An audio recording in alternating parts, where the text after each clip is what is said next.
हमारे यहाँ मंदी को लेकर कोई चर्चा भी नहीं है। तो जैसे महंगाई का मान बोलना हमारे यहाँ मना है, ऐसे मंदी का माँ बोलना भी मना है।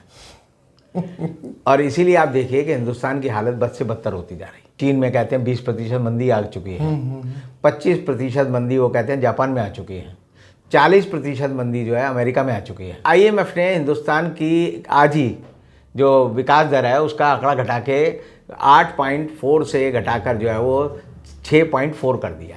दोस्तों, एक बार फिर रविंद्र कुमार जी हमारे साथ हैं।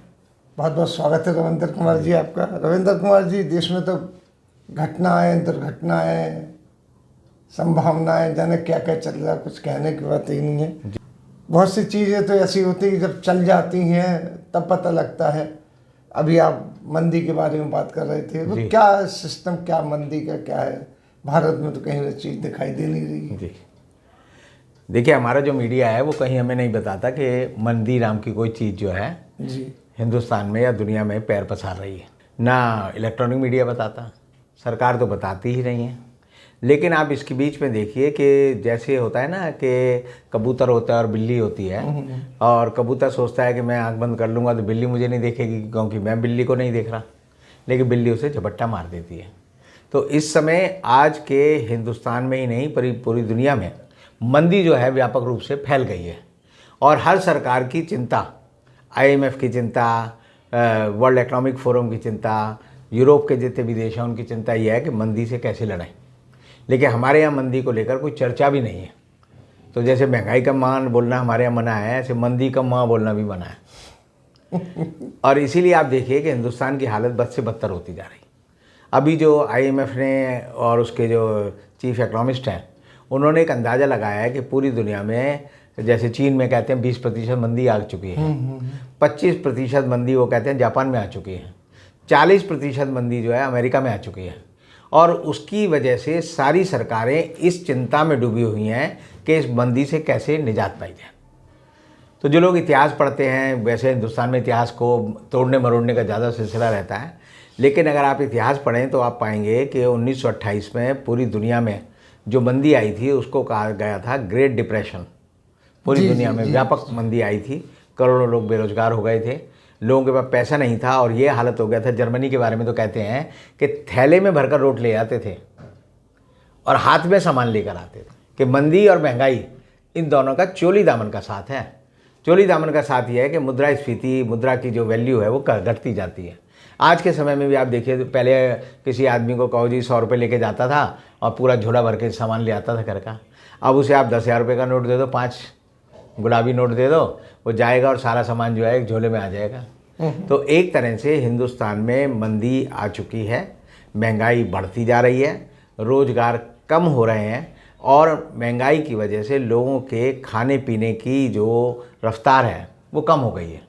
आज ही आपने पढ़ा होगा कि वो कहते हैं जी कि ऑर्गेनिक फार्मिंग की जो चीज़ें वो नहीं बिक रही। जी जी। क्योंकि जो ऑर्गेनिक फार्मिंग की चीज़ें हैं उनके दाम जो है जनरली आम चीज़ों से दुगने होते हैं।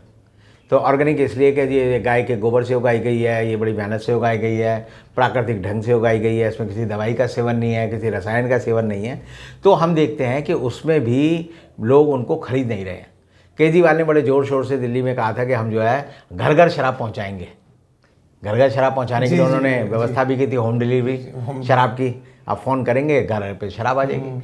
लेकिन उन्होंने दिल्ली में शराब का एक बड़ा विचित्र प्रयोग किया कि एक के साथ एक बोतल फ्री मिलेगी, और एक के साथ एक बोतल फ्री देने के लिए उन्होंने क्या किया कि पूरी दिल्ली की जो शराब नीति है उसे बदल दिया। अब बदल कर ये कर दिया, पूरी दिल्ली को 31 शराबों के जोन में बांट दिया और वहाँ पर ये कहा कि हर जोन का जो है एक आदमी जो है मालिक होगा और कितनी शराब की दुकान खोलनी है वो तय करेगा। तो तकरीबन हर जोन में जो है 40 दुकानें खुलनी थी। तो आप देखेंगे कि अभी जो लेटेस्ट खबर आई है वो ये आई है कि 9 जोन के जो ठेकेदार थे उन्होंने अपना ठेका बोला जी वापस ले लो, हमसे अब शराब का ये कारोबार नहीं होगा। 179 जो शराब की दुकानें बंद हो गई हैं। लोगों ने बड़े ज़ोर शोर से खोली, बड़ा फैंसी फैनफेयर करके कि शराब लेने जाओगे अंदर तो ऐसे लगेगा जैसे 5 स्टार होटल में आए हो, और वो सारी दुकानें बंद हो गई हैं। लोग बेरोजगारी के शिकार हैं और इसकी वजह यह है कि लोगों की जेब में पैसा नहीं है। पैसा होगा तभी तो खरीदने जाएगा। जी, वो कहते हैं ना कि हाथी कितने का जी, लाख का, बोला खरीद लो क्योंकि पैसा है। दोबारा वो हाथी वाला बेचने आया, बोला हाथी कितने का, बोला 10 रुपये का। बोला नहीं खरीदा भाई, ये 9 रुपये ही हैं, 10 रुपये नहीं है। तो जब पैसा जेब में होता है तो हर चीज़ सस्ती लगती है, और जब पैसा जेब में नहीं होता, आदमी की कुव्वत में नहीं होता, तो उसे हर चीज़ महंगी लगती है। अब जो है IMF ने हिंदुस्तान की आज ही जो विकास दर है उसका आंकड़ा घटा के 8.4 से घटाकर जो है वो 6.4 कर दिया।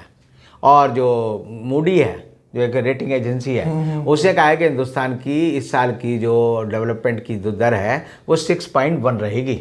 तो 6.1 का मतलब है हमारी जो विकास दर है वो ऋणात्मक हो गई है, माइनस हो गई है। जिस तरह वो 2020 में जब लॉकडाउन लगा था तो -23 हो गई थी, तो इस बार भी वो माइनस में जा रही है।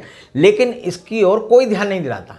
सब कहते हैं देश में सब चंगासी, यानी कांवर लेके जो कांवरिये जा रहे हैं, आप देखेंगे खूब डीजे बज रहे हैं, खूब जो है उन पर पुष्प की वर्षा हो रही है, खूब वो खा पी रहे हैं। हरिद्वार में हर चीज़ जो 10 रुपये की होती थी वो 50 रुपये की मिल रही है। लेकिन देश में इस बात की कोई चर्चा नहीं है कि लोग जो है बेरोजगार हो रहे हैं, सरकार के पास टैक्स नहीं आ रहा, सरकार का रेवेन्यू जो है, खजाना जो है अब खाली है। और इसीलिए रिजर्व बैंक ने कह दिया कि रुपया अब गिर रहा है, ये अपने आप को खुद संभालेगा। अब हमारे बस की बात नहीं है कि हम इसे संभालें।